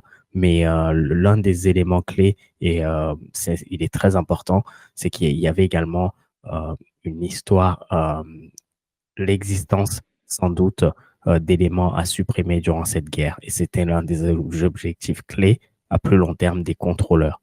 Et je pense que cette notion est sous-estimée à l'heure actuelle, mais le travail, comme tu disais, de chercheurs acharnés nous permet d'y voir un peu plus clair parce que lorsqu'on se rend compte de l'homogénéité de certaines architectures un peu à travers l'Europe, mais qu'on retrouve dans d'autres parts du monde, qui, comme par hasard, durant cette guerre, ont été plus ou moins anéantis ou ont été démolis en majeure partie, on ne peut que se demander qu'est-ce qu'il y avait à cacher derrière toutes ces constructions. Et c'est vraiment ce que tu pointes, je trouve, du doigt avec cette notion. Et je pense que elle n'est pas anodine. Et ça pourrait nous ramener à ce dont on parlait un peu plus tôt à Tesla, aux expositions universelles pour les gens qui veulent aller chercher à en savoir un peu plus. Je pense il y avait vraiment autant à cacher dans ces guerres avec la destruction que euh, une histoire de pouvoir, une histoire de contrôle simple. Je pense que l'histoire est réécrite et c'est une façon de réécrire l'histoire en détruisant l'ancienne histoire. Tu as parfaitement raison. Non seulement l'histoire est réécrite, mais elle est à chaque fois écrite par les vainqueurs. Et les vainqueurs, bien évidemment, sont ceux qui sont le mieux sponsorisés. Ben, ça signifie bien évidemment ceux qui sont les plus arrosés par les banques de la fin, du début jusqu'à la fin des conflits. Et donc cette Seconde Guerre mondiale, elle est le socle pour un tas de technologies que l'on va voir se développer, mais aussi un tas de stratégies qui vont continuer à s'affiner. Parce que dans l'après-guerre, évidemment, on a, je l'ai dit dès le départ, hein, les guerres ont deux grands rôles, hein, c'est dépopuler et redessiner les cartes. Et à la fin de la Seconde Guerre mondiale, on va voir la scission entre le bloc occidental et le bloc de l'Est, mais aussi on va commencer à comprendre pourquoi la Russie s'est retirée et a fermé ses frontières, parce que n'oublions pas une seule chose, que dans cette dépopulation, on a fait passer beaucoup de mensonges. Lorsqu'on signale la fin de la Seconde Guerre mondiale, eh bien oui, on parle toujours du débarquement, de la libération en 1944. Et ben, il faut savoir que ça a été un des plus grands meurtres rituels parce que lorsqu'on avait tous ces jeunes fermiers blacks qui étaient dans le Massachusetts, qui étaient dans le Tennessee, etc., qui un mois et demi avant étaient toujours sur leur tracteur, étaient toujours dans les exploitations et ont été transformés en soldats Ryan. On les a mis dans des barges de débarquement avec 60-80 kilos de matériel. On les a fait sortir des barges là où il y avait 1,80 m, 2 mètres d'eau et sous le feu des mitrailleuses allemandes devant des falaises de 60-80 mètres de haut. Eh bien, ça a créé évidemment un massacre abominable. On a rejoint la dépopulation. Ça a créé évidemment l'horreur, puisqu'on se rappelle bien que le but est toujours d'émouvoir pour manipuler les masses. Et puis, ben, on a créé de très beaux cimetières américains et les Américains ont bien évidemment été les premiers à nous dire, écoutez, on va vous proposer un plan Marshall. Vous allez pouvoir reconstruire tout ce qui a été détruit à cause de la guerre, hein, bien sûr, toujours à cause de quelqu'un d'autre. C'est jamais eux, ce sont les autres. Et donc, il y a quelque chose qui va s'ancrer dans la tête des gens, alors que la Seconde Guerre mondiale, si nous avons été libérés du nazisme, c'est bien grâce aux Russes. Eh bien, en quelques années, eh bien, ce seront les Américains, les grands libérateurs, qui auront pris possession de l'Europe et qui vont y laisser, y déposer plein de petites bases OTAN qui seront autant, ah oui, c'est toujours très rigolo, hein, on aime bien le langage des oiseaux, hein, qui seront autant de hubs de collection de l'info, de collationnement d'informations, de vol de brevets, de vol de technologie au profit de la même agence pour justement que dès que quelqu'un découvre quelque chose, il faut soi-disant enregistrer le brevet, il faut soi-disant ceci. Et ils ont des captations de données déjà. Déjà, dans l'après-guerre, on a cette énorme toile qui se dessine. C'est encore du cuivre, c'est encore de la captation sur des lignes de cuivre, mais on le verra par après, le système échelon va se développer et chaque base de l'OTAN est en fait un avant-poste des États-Unis qui est là pour collationner, puisque je vous l'ai dit, militairement, ce qui est important, c'est le renseignement, c'est la collecte de données qui permettra aux contrôleurs d'en permanence tenir les rênes de chaque opération avec beaucoup de déception pour des gens qui vont se dire mon brevet n'a pas été retenu. Et puis de l'autre côté de la Terre, le brevet, il est là, il se développe. Et puis, on verra comme ça de part et d'autre des choses se développer. Hein. Ce sera très amusant de voir le Concorde et un Tupolev en Russie. Voilà. C'est très bien que les gens puissent vraiment saisir à chaque fois cette interconnexion. Moi, j'appelle ça volontairement et volontiers l'intrication, parce que essayer de déballer simplement une ligne de temps, c'est strictement impossible. Et c'est d'ailleurs le meilleur moyen qu'ont trouvé les contrôleurs pour nous fourvoyer, pour nous jeter dans des cul-de-sac. Parce que bon, une fois qu'on a fini, si on ne prend pas 3-4 bouts de ficelle, c'est impossible de comprendre ça. Or, lorsqu'on détricote, on se rend compte qu'il y a une manche gauche, une manche droite, et que tout ça, ça formait un grand pull. Eh bien oui, je pense que c'est vraiment important de se réunir, de pouvoir monter ce genre d'émission, parce qu'elle permet d'avancer. Voilà. Mais oui, comme tu dis, Marco, le but d'une guerre, hein, c'est la dépopulation. C'est aussi finalement effacer de la culture pour redessiner des cartes, redessiner des frontières et cacher des connaissances. Comme tu viens de le dire, les vainqueurs l'écrivent, les vaincus racontent l'histoire. On a un fait intéressant avec l'opération Mockingbird. Comment est-ce qu'ils vont pouvoir reprogrammer les esprits? Comment en quelques années on va pouvoir oublier que c'est les Russes, les grands héros de la guerre, et ils se sont battus pendant 6 ans, ils ont eu des millions de morts, ils étaient sur le front, ils sont montés sur Berlin. C'est eux qui ont fait le taf. Mais l'histoire aura retenu que les grands héros, c'est les Américains. Comment ils ont pu réussir à réécrire l'histoire en prenant le contrôle des médias? On va parler de l'opération Mockingbird, très succinctement, histoire que vous reteniez ce nom. L'opération Mockingbird, ça veut dire oiseau moqueur. Ça vient encore de la CIA. C'était destiné à influencer les médias des États-Unis dans les pays étrangers, comme le Royaume-Uni. Ça a commencé à la fin des années 40. Ça a commencé à la fin des années 40. Les mecs avaient déjà l'intention, au début de la Seconde Guerre mondiale, de commencer à lancer un programme qui allait contribuer à reprogrammer les esprits à partir de 5 ans, 6 ans plus tard. On va y venir. Les activités ont été rendues publiques par les investigations de la commission Church seulement en 1975. L'opération Mockingbird, on peut considérer qu'avec l'influence d'Hollywood aujourd'hui, et des médias en général, elle existe encore. À travers la presse, le cinéma, on a très bien compris qu'il s'agissait de nous présenter les Américains comme des héros, les Russes comme des alcooliques, des va-t-en-guerre, et les Arabes comme des fous de Dieu, prêts à faire péter n'importe quelle bombe n'importe où. Tout ça appuie le narratif qui nous est conté dans les journaux télévisés. Et l'opération Mockingbird, il s'agit juste de réécrire l'histoire et de déplacer la fenêtre d'Overton, de l'acceptation, pour pouvoir modeler l'opinion publique, à la faire accepter le scénario que les contrôleurs rédigent et produisent. C'est que Mockingbird, il y a vraiment des grosses interactions. Il y a Walt Disney qui connaissait très bien pardonnez-moi, Goebbels, le ministre de la propagande nazie. Et donc, c'est intéressant de faire tous ces liens-là parce que il y aura, à la fin de la Seconde Guerre mondiale, non pas une fuite, entendez-moi bien, en termes stratégiques, en termes tactiques, on appelle ça une extraction.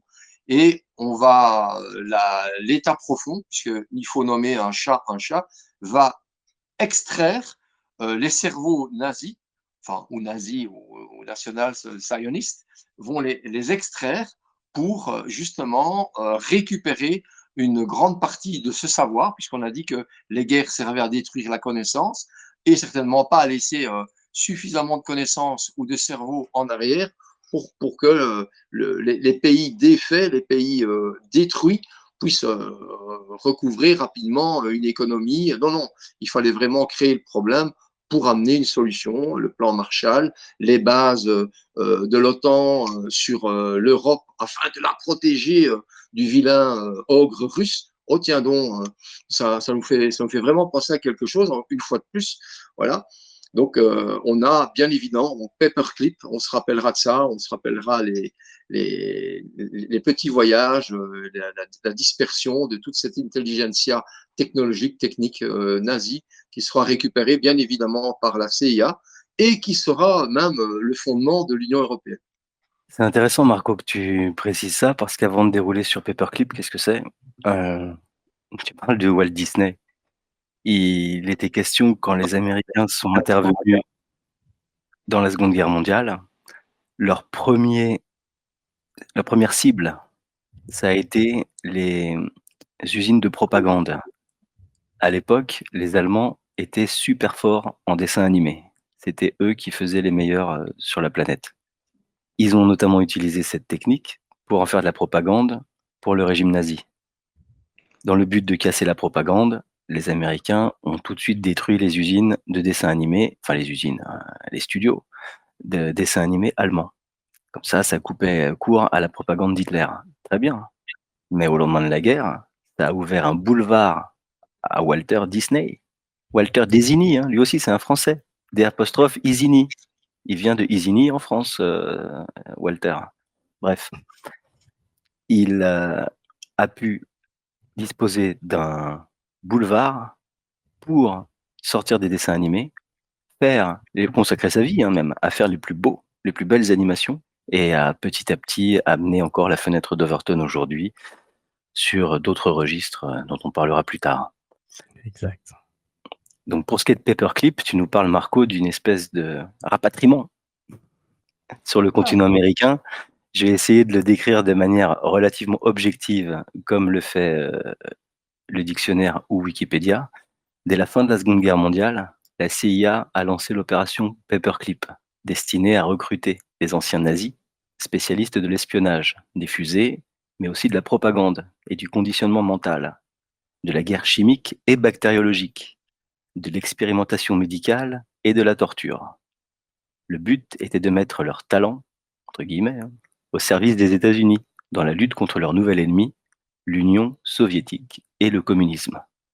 C'est ainsi que 1500 nazis, tous criminels de guerre, ont été intégrés à la CIA, dans l'armée et dans l'industrie de l'armement, où ils allaient diffuser leur mode de pensée, leurs méthodes et tisser leur réseau. Parmi eux, il y avait notamment Werner von Braun, qui allait devenir le concepteur des fusées de la NASA et des missiles balistiques de l'armée. C'est le premier qui a fait des missiles longue portée.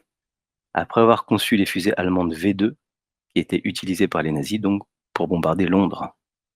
L'opération Paperclip a été dirigée par Allen Dulles, qui dirigea ensuite la CIA, où il conçut une opération Northwood, une opération de false flag, de faux attentats contre des avions, qui aurait ensuite attribué à Cuba afin de justifier son invasion.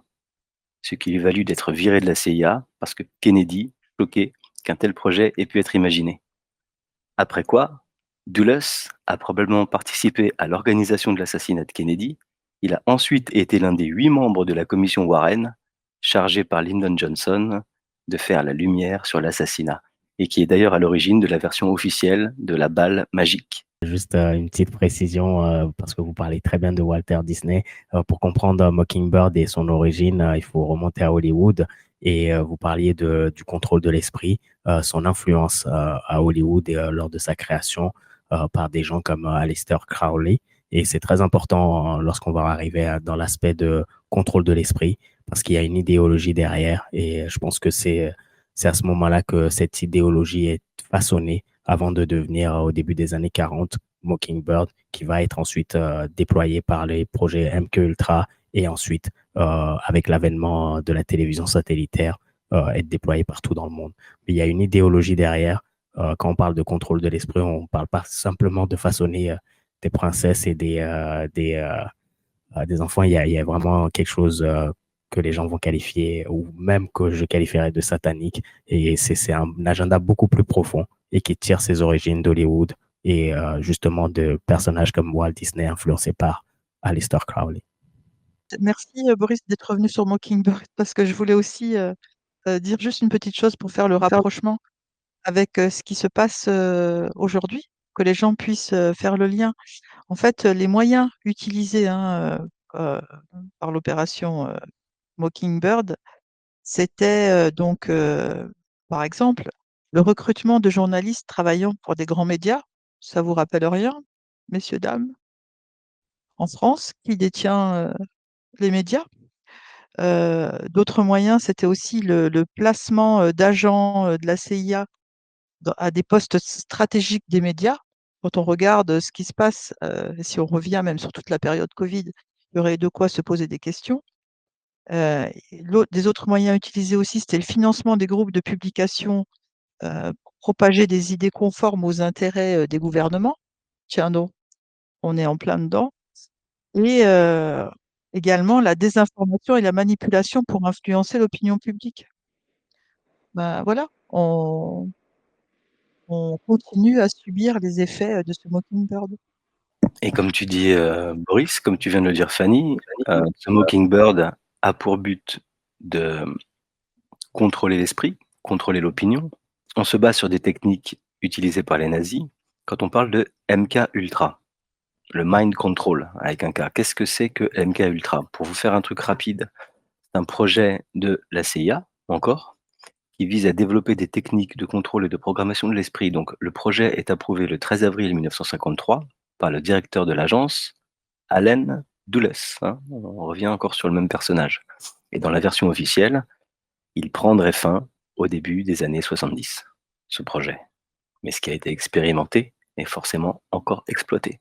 Et quoi de mieux que de le faire de façon sournoise? Boris, tu as beaucoup bossé, toi, enfin, tu as déjà fait des émissions sur le MK Ultra. Tu veux développer un petit peu? Oui, oui, oui, il a un rapport donc au tout début avec justement l'industrie qui est en train de devenir Hollywood. Mais comme j'insistais un petit peu sur l'aspect Mockingbird, les deux programmes sont vraiment très très liés. Hein. C'est deux éléments très importants de la stratégie des contrôleurs. Et ici, on en revient à un aspect plus global.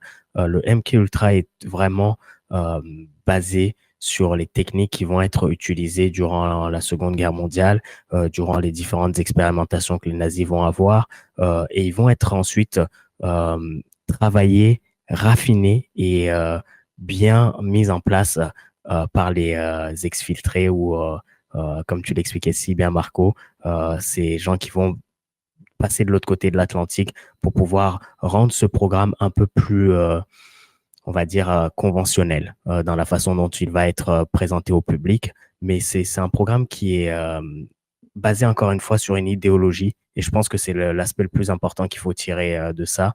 L'idéologie étant de pouvoir contrôler l'esprit via un certain nombre de sévices, de tortures qui permettent aux contrôleurs de pouvoir dissocier les cerveaux de la personne qu'ils sont en train sur le sujet sur lequel ils sont en train de travailler. Ça, c'est l'aspect de la recherche sur le MK Ultra. Une fois qu'il sera bien peaufiné, ils disent qu'en 1973, ce programme a pris fin, mais c'est techniquement là où il était prêt à être déployé au plus grand public. Ils ont assez d'éléments pour pouvoir le faire de façon inconsciente. Et comme je disais, il va être adapté à notre environnement, à notre espace plus général via la télévision et puis plus tard via Internet. C'est vraiment un programme qui est très complet et qui ne comprend pas simplement l'aspect de recherche ou de torture, mais qui est un programme qui est basé sur l'idéologie satanique qui est aujourd'hui, on peut le voir avec l'avènement, on arrive à faire accepter que ou ça. On peut comprendre aujourd'hui en voyant le résultat final de ce programme, ses origines et surtout l'importance des différentes étapes qu'il y a eu dans ce programme pour pouvoir arriver à ce qu'on a aujourd'hui. Pour nos auditeurs qui n'ont pas suivi évidemment avec attention comme nous avons pu le faire, on va quand même peut-être aussi leur expliquer, je vais leur expliquer succinctement la différence entre le programme MK, qui n'est qu'un programme de propagande, ça c'est la propagande pure de base, et le programme Ultra. Le programme Ultra, eh bien, il utilise des vecteurs, c'est-à-dire qu'ils peuvent être des vecteurs chimiques, ils peuvent être des vecteurs biologiques et ils peuvent utiliser la psychotronie, c'est-à-dire la manipulation des esprits par les ondes radio. Voilà, ça c'est le ultra, c'est ça, avec des dissociations au LSD, avec l'injection de réactifs biologiques qui vont permettre l'injection de nanoparticules pour pouvoir ensuite contrôler via la technologie satellitaire les comportements. Voilà. Et alors, dans la propagande, il y a quelque chose qui arrive très bien parce que là, on est dans les Golden 60s. On va se retrouver, par exemple, la propagande, elle permet de laver le bulle des gens et ils vont aussi utiliser différents moyens. Ils vont utiliser des nouveaux champs lexicaux et on va voir apparaître, par exemple, le mot complotiste. Voilà. Le mot complotiste, c'est quelque chose qui a été utilisé pour casser, pour casser toute personne qui va remettre en cause le narratif officiel. Et là, il va apparaître lors de la commission Warren à l'assassinat du président Kennedy. Et on regarde encore jusqu'à aujourd'hui à quel point c'est ancré dans la tête. C'est un système de défense des contrôleurs et des agents Smith, parce que c'est ça. C'est dès que quelqu'un n'est pas dans le narratif, dès que quelqu'un n'est pas dans la doxa, eh bien, il est complotiste. Il est et c'est tout le monde reconnaît combien c'est difficile. Ceux qui maintenant ont échappé à la rage vaccinale et à l'humanicide, encore un de mes mots, à l'humanicide que l'humanité connaît, eh bien, ils ont vu à quel point cette ostracisation par un simple mot complotiste pouvait être dure et avait un impact psychologique à longue date. Et on a vraiment une démonstration, une fois de plus, si les personnes n'avaient pas pu comprendre le passé, eh bien, avec les démonstrations que le Covid, la crise Covid nous a permis de vivre, eh bien, ça a vraiment permis de rassembler des pièces de puzzle et encore de découvrir. Hein, je pense qu'il n'y a pas un mois où on ne découvre pas de nouvelles affaires, où on peut remettre un nouveau projecteur, d'autant plus qu'il y a des déclassifications. Là, au bout de 50 ans, on a des déclassifications. Pour ceux qui ne connaissent pas l'affaire de Pont-Saint-Esprit, hein, soi-disant le pain maudit, soi-disant l'ergot de seigle qui avait rendu les gens fous. Eh bien non, la CIA a balancé du LSD sur un village en France, en pleine période de paix. Voilà, ça a rendu les gens complètement dingues et ça a créé des dissonances cognitives terrifiantes puisque ils ont eu des actes et des comportements abominables et on les cassait psychologiquement en leur disant non, non, c'est le pain qui n'était pas bon. Et heureusement, maintenant, pour les victimes, j'ai été faire une enquête à Pont-Saint-Esprit. Vous vous rendez compte qu'ils sont vite, ils ont oublié. Ils ne savent plus à Pont-Saint-Esprit. Voilà. Ouais, si vous voulez faire une idée de grossièrement comment fonctionne le MK Ultra ou de quoi est-ce qu'il s'agit, on en a un petit aperçu très très bref au début de Orange Mécanique. Stanley Kubrick avait contribué à dénoncer aussi un peu certains trucs.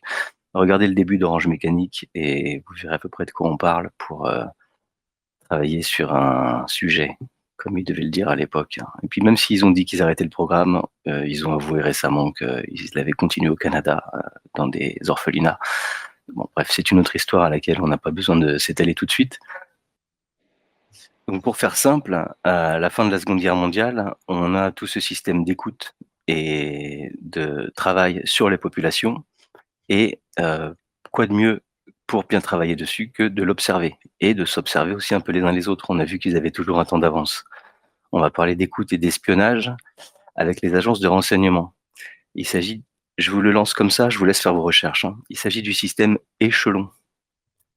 En 1943, ce qu'on appelle les agences de renseignement des Five Eyes, les 5 yeux. Ça concerne en grande partie les États-Unis et le territoire du Commonwealth.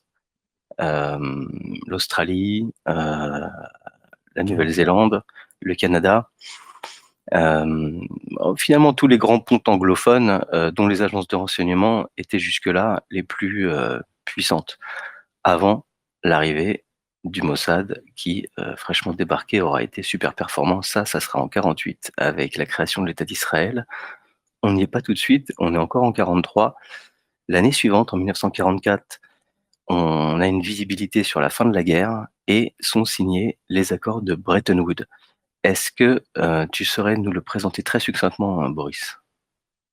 s'il te plaît. Pour vraiment faire très grossier, parce que c'est un long sujet, mais c'est important de revenir sur la notion que vous avez exprimée un peu plus tôt, à savoir que grâce à la guerre, au fait de pouvoir réécrire l'histoire, et justement ces notions de fenêtre d'Overton dont vous parliez un peu plus tôt, désormais les États-Unis se retrouvent dans une position de sauveur de l'humanité. Et lorsque les accords de Bretton Woods arrivent à ce moment-là, l'idée de ces accords est de créer un système monétaire international stable et qui va pouvoir permettre de reconstruire les pays qui ont été touchés par la guerre, justement. Et il est signé par l'ensemble des 44 nations qui étaient alliées durant la Seconde Guerre mondiale.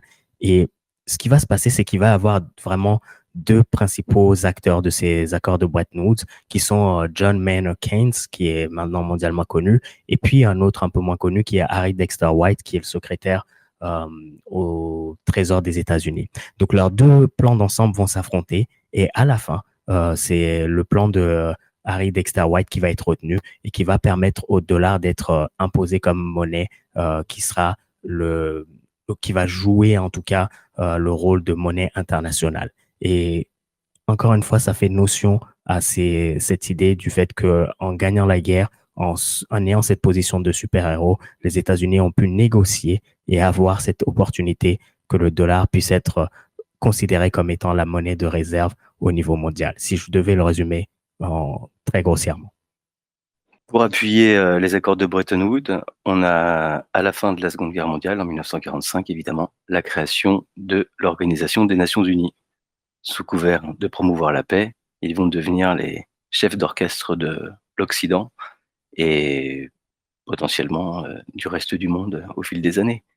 Oui, les Nations Unies, on devra attendre toutes les révélations là, de 2020, à partir de 2020, sur leur réelle utilisation, hein, parce que vous le savez bien, il y a toujours un côté visible de l'iceberg, qui est une immense quantité, hein, on est à un dixième, 9/10 invisible des coups bas, et les agences à trois lettres utilisent évidemment un tas de portails qui font croire à des organisations caritatives, des organisations de protection, etc.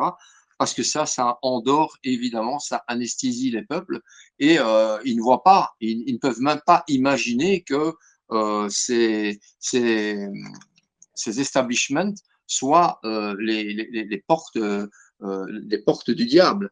On a comme ça pu voir ici avec la démolition pour le moment de l'USAID que, de nouveau, les choses qui ont été soi-disant pour aider n'ont jamais été que les moyens d'alimenter secrètement des printemps arabes, des révolutions, des révolutions de couleur, etc.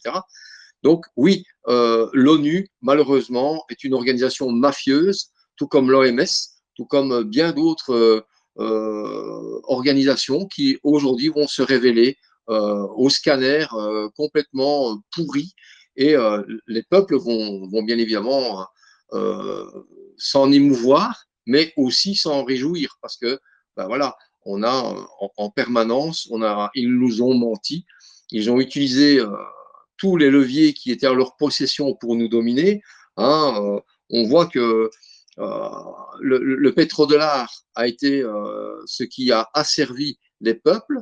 Hein, à partir de 71, on a les sept sœurs, toutes les compagnies pétrolières, et il y a évidemment des ententes même secrètes avec d'autres compagnies, évidemment, sur les prix, sur les productions. Et donc, on se trouve comme ça face à des systèmes qui étaient prévus, qui fonctionnaient et qui ont maintenu une hégémonie sur le peuple, sur les peuples.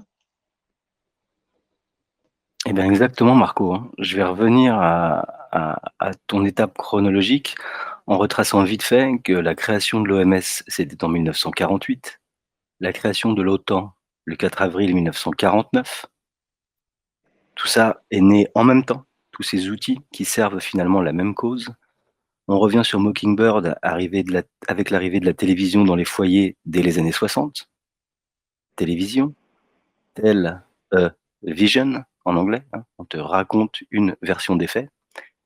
Ça place un contexte idéal pour 1969, on a marché sur la Lune. Le bras de fer avec la Russie est raconté par la télévision. Et là, on arrive à l'entrée des années 70, comme tu le disais, Marco. Nixon et la fin de la convertibilité en or du dollar, le 15 août 1971, et ça signe donc la fin des accords de Bretton Woods. À la même période, on a Pompidou, qui lui d'ailleurs est lui aussi un ex de la banque Rothschild, qui déclare la fin du franc étalon or en 1973, avec sa loi sur la Banque de France. Une loi qu'on appelle Pompidou-Rothschild chez les initiés. C'est donc la fin de l'étalon or et ça ouvre la voie, comme tu disais Marco, au pétrodollar, le moyen de notre servitude, la règle du jeu imposée à toute la planète. En 1974, les États-Unis concluent un accord avec l'Arabie saoudite. Le pétrole sera vendu en dollars en échange d'un soutien militaire américain. Les pays de l'OPEP adoptent cette politique, créant le système du métrodollar. Cela force les nations à acheter des dollars pour acheter du pétrole, consolidant ainsi son hégémonie. À partir de là, le dollar s'impose dans 88% des transactions mondiales. Et tous ceux qui vont refuser de participer à ce système seront persécutés. La Russie, la Libye. Et on en a vu depuis les années 70. Toutes les guerres ont lieu là où il y a du pétrole, dans l'intérêt de quelques puissants américains. Le but étant de garder leurs adversaires asservis. Ça leur a permis, avec l'arrivée de l'informatique d'ailleurs, la mise en place du système SWIFT, le réseau de messagerie interbancaire qui a été dominé par les États-Unis, leur permettant de suivre les flux financiers mondiaux. Et ça a placé les États-Unis, du moins les contrôleurs, comme tu les appelles, Boris, aux commandes de tous les échanges de flux financiers. Et puisque l'économie fonctionne à partir de la transformation d'énergie, si l'énergie de base est le pétrole et que l'échange de toutes les richesses se fait en dollars, alors on est tous piégés par ceux qui contrôlent le pétrole et ceux qui contrôlent le dollar. Effectivement, tu verras de manière effective, hein, tu comprendras que, enfin, vous comprendrez que les deux armes de l'État profond sont le pétrole et la monnaie. C'est pas pour rien qu'il y a un livre qui s'appelle Le pétrole, la guerre d'un siècle, et de l'autre côté, un bouquin de Hong Bin-son, un Chinois, qui est La guerre des monnaies, et qui croise ces deux batailles appuyé par la propagande, appuyé par la technologie. Parce que ce que va parvenir à faire la propagande, c'est, je le disais en préambule, c'est à faire passer crème, mais des choses qui sont actuellement, maintenant, quand les gens regardent, c'est complètement fou. Si on regarde 50 années de couverture du magazine Time, eh bien, on se rend compte que quand c'est pas une crise pétrolière qui est totalement fausse, on le sait maintenant, le pétrole est inépuisable. Ben oui, ça permet de faire monter. La politique keynésienne, c'était ce qui est rare et cher. Donc, si on dit que le pétrole se raréfie, on peut faire monter les prix autant qu'on veut. Ça devient, ce sont des trillions, c'est des quadrillions, c'est un truc incroyable de richesse qui est spoliée à chaque automobiliste. Et on a bien évidemment un contrôle qui s'étend. Encore aujourd'hui, on a même une taxe sur l'air. Donc, on avait une taxe sur les carburants. On est taxé sur ce qu'on met dans son réservoir, mais on est même taxé sur l'air que la voiture aspire. Et donc, on a une taxe CO2 qui est présentée, le CO2, cette sucrerie du monde végétal qui est présentée comme un danger. Donc, ces taxes, elles écrasent les peuples, mais bien évidemment, on va vous proposer des solutions vertes. Hein, des batteries au lithium, des éoliennes qui polluent terriblement. Et bien évidemment, on a le NIMBY. Hein, ça ne pollue pas dans notre jardin, mais ça va polluer les terres africaines, l'Asie et tout ça. Et à tel point que là, maintenant, on a des pays qui étaient dits émergents. Ben alors, c'est même plus qu'ils sont émergents, c'est qu'ils se sont alliés secrètement, eux aussi. Ils ont été capables de secrètement s'allier pour sortir de ce système de pétrodollars, d'arrêter de payer de transactions en dollars et de tout doucement mettre en route les bases d'un nouveau système. Alors, on l'a dit, hein, il n'y a pas que le pétrole qui a amené des guerres, hein, il y a des pays qui ont été détruits parce qu'ils voulaient sortir du système mondial dollar. Hein. Peu de gens savent que le tsunami sur l'Indonésie est une punition des pays indonésiens de vouloir sortir du dollar. Peu de gens savent que il y a eu des revanches de l'État profond pour matraquer des débuts, puisqu'ils ont un coup d'avance en captant toutes les données. Il y a eu des coups portés terriblement à tout pays qui ne respectait pas des accords secrets ou des accords. Donc, alors, à ce moment-ci de notre émission, ben, on se rend compte que en permanence, les mêmes schémas se reproduisent. On vous fait une crise pétrolière, on vous fait une crise climatique. Je vous rappelle qu'on allait tous mourir de glaciation il y a 30 ans, puis il y a 40 ans, on allait mourir tous brûlés par le trou de la couche d'ozone, et puis là maintenant, on va tous mourir asphyxiés par le CO2, et puis hop, on remet encore une couche. Vous avez dans les années 60 la voiture électrique qui sortait pour pallier le problème, parce que les gens croyaient sincèrement qu'il n'y avait plus de pétrole. Donc, il y a un tas de voitures électriques qui ont été sorties dans les années 60, des modèles extraordinaires qui sont quasiment à l'équivalent d'une Tesla, qui avait même des capacités en endurance plus grandes que la Tesla, moins d'électronique, mais en tout cas vachement. Et ces voitures ont été détruites. Elles ont été rachetées par les firmes pour, de nouveau, laisser l'entreprise du pétrole. Donc, vous voyez comme quoi c'est en permanence la même chose, le renseignement, le vol, l'espionnage, le climat, le pétrole, l'électricité. Puis on va arriver de nouveau dans les années 70 au développement du nucléaire, mais le nucléaire est un danger pour les entreprises pétrolières. Eh bien, on va faire apparaître le mouvement Grün, les Verts en Allemagne, qui ont été subventionnés par Soros et l'Open Society pour démantibuler la filière nucléaire, lui nuire. Bon, malheureusement, tout n'était pas prêt et donc le nucléaire a quand même encore eu quelques décennies devant lui. On est encore reparti. Et puis, ben, les nouvelles technologies d'électricité libre que l'on voit émerger un peu partout en même temps, puisque ben, la bête se meurt. Et ça, c'est pour moi quelque chose qui est génial. Voilà. Et oui, Marco, la bête se meurt et on a de quoi se réjouir. Elle qui était si discrète, si sournoise, c'est dans son dernier souffle que l'on réalise finalement son amplitude. Pour comprendre l'ennemi, il faut en dessiner les contours. On aurait encore tant à dire, mais l'idée c'est de vous donner ici des pistes, des dates, des noms, des liens. À vous de faire vos recherches à partir du cours d'histoire que l'on vient de vous offrir. La suite, vous la connaissez, la guerre froide, la construction de l'Europe, avec une ambition certaine pour cerner l'économie des pays membres, un peu comme le rêvait le Troisième Reich, une monnaie unique et une armée unique, genre l'OTAN.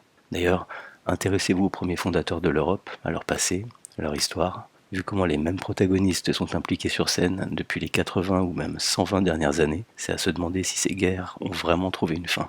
On peut se demander si l'incompétence de nos dirigeants est due à leur maladresse ou s'il s'agit d'appliquer un agenda plus sinistre. On a vu les moyens et les méthodes qu'ils ont appliqués avec coordination, la répétition des schémas.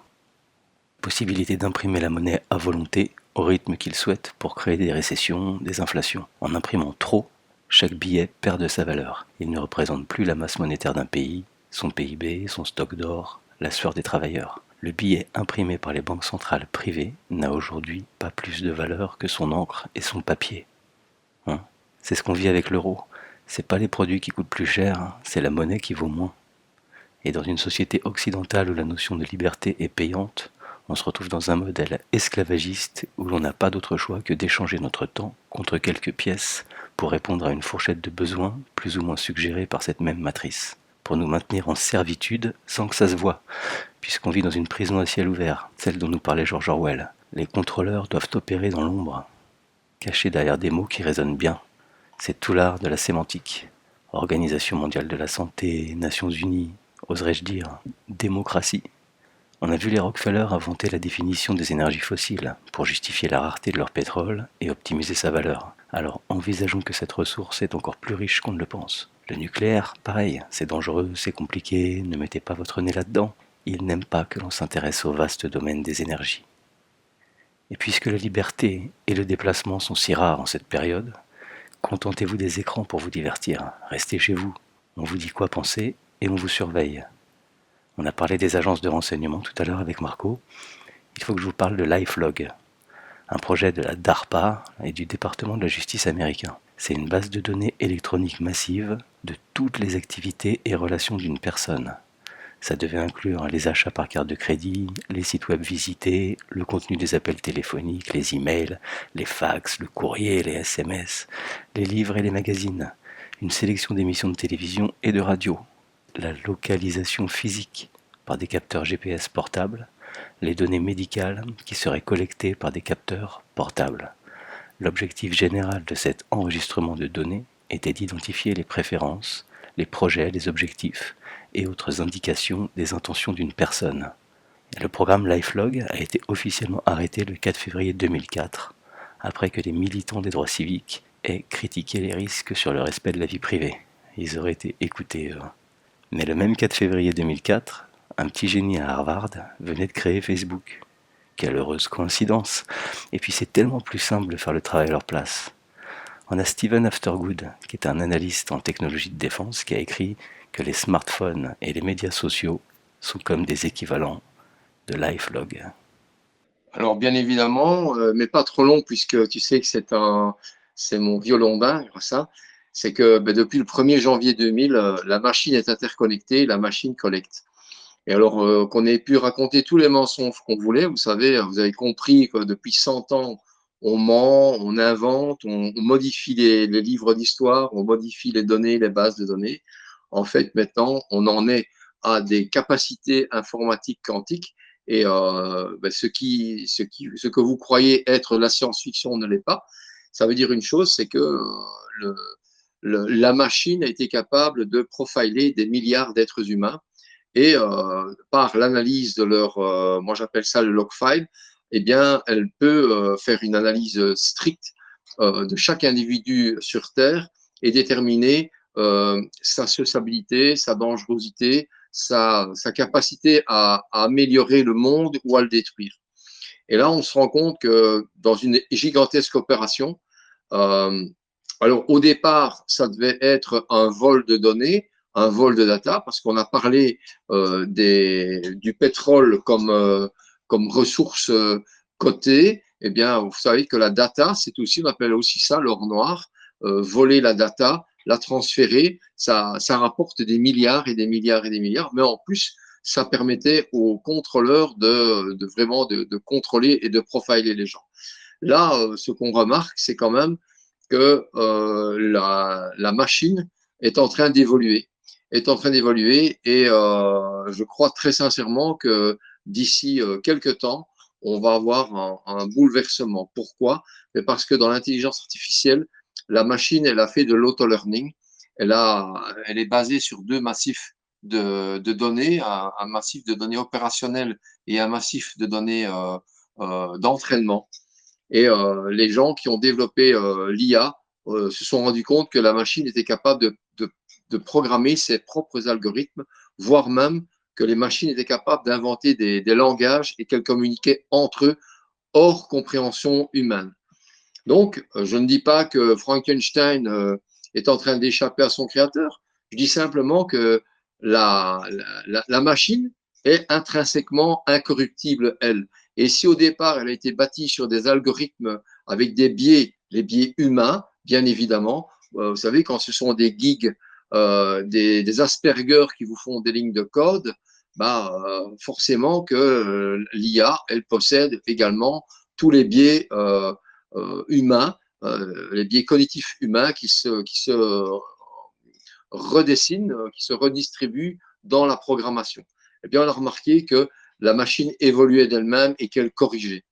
Donc ça, c'est quelque chose qui est assez incroyable. Si on peut se dire que voilà, on a un système quantique IA qui peut gérer le monde de manière incorruptible, où là, vous ne pouvez plus payer de pot de vin, mais la machine est capable de générer des échanges, des milliards, des paquets de données sans être vicié, eh bien là, pour une fois dans l'histoire, on a peut-être quelque chose qui est en train de s'écrire et où, avec une série d'êtres humains qui auront été sériés comme étant, profilés comme étant des gens purs, des gens corrects, des gens alignés, eh bien, l'interaction entre l'IA et l'homme sera aussi fructueuse que l'interaction entre l'homme et une IA telle que Waze, où quand l'homme rentre les données en temps réel, ben, l'IA lui donne le plus grand service, les meilleurs services en l'emmenant à destination par le chemin le plus court et dans la plus grande sécurité. Donc je me dis que demain s'ouvre un nouveau monde et auquel il est intéressant de réfléchir en se disant, voilà, qu'est-ce que je construis comme nouveau monde, qu'est-ce que je peux mettre en place en se disant, eh bien oui, si maintenant il n'y a plus de corruption, si les politiques, la gestion politique s'avère être une gabégie, s'avère être une gigantesque pièce de théâtre, une pantomime, et que une IA, une intelligence supérieure, pas une intelligence, vous savez bien que je n'aime pas ce mot-là, mais qu'une capacité d'analyse et d'intégration de données supérieure peut aider des gens incorruptibles, des gens corrects, eh bien, le monde va vraiment changer. Et l'exposition sera peut-être le fait que les fameux log files vont servir de preuve à l'humanité, devant l'humanité, pour montrer qui a fomenté, qui tirait les ficelles, qui a volé de l'argent, parce que vous le savez aussi que cette IA énorme a été capable de générer des milliards de flux financiers qui ne sont pas analysables par l'intelligence humaine. Parce que quand on gère des quintillions de données, c'est pas possible. On ne peut pas, un être humain ne peut pas gérer ça. Ça veut dire qu'il y a peut-être des faillites qui ont été organisées par l'IA pour nettoyer le marais, pour vider des comptes offshore, pour vider des comptes qui appartenaient à des familles qui se sont enrichies sur le compte de notre grande ferme orwellienne et qui pourra permettre une redistribution au moment choisi par des gens merveilleux. Voilà, c'est mon petit message d'espoir pour demain, évidemment.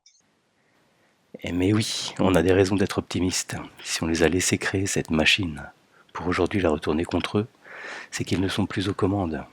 Ils se seraient fait piéger par excès de confiance.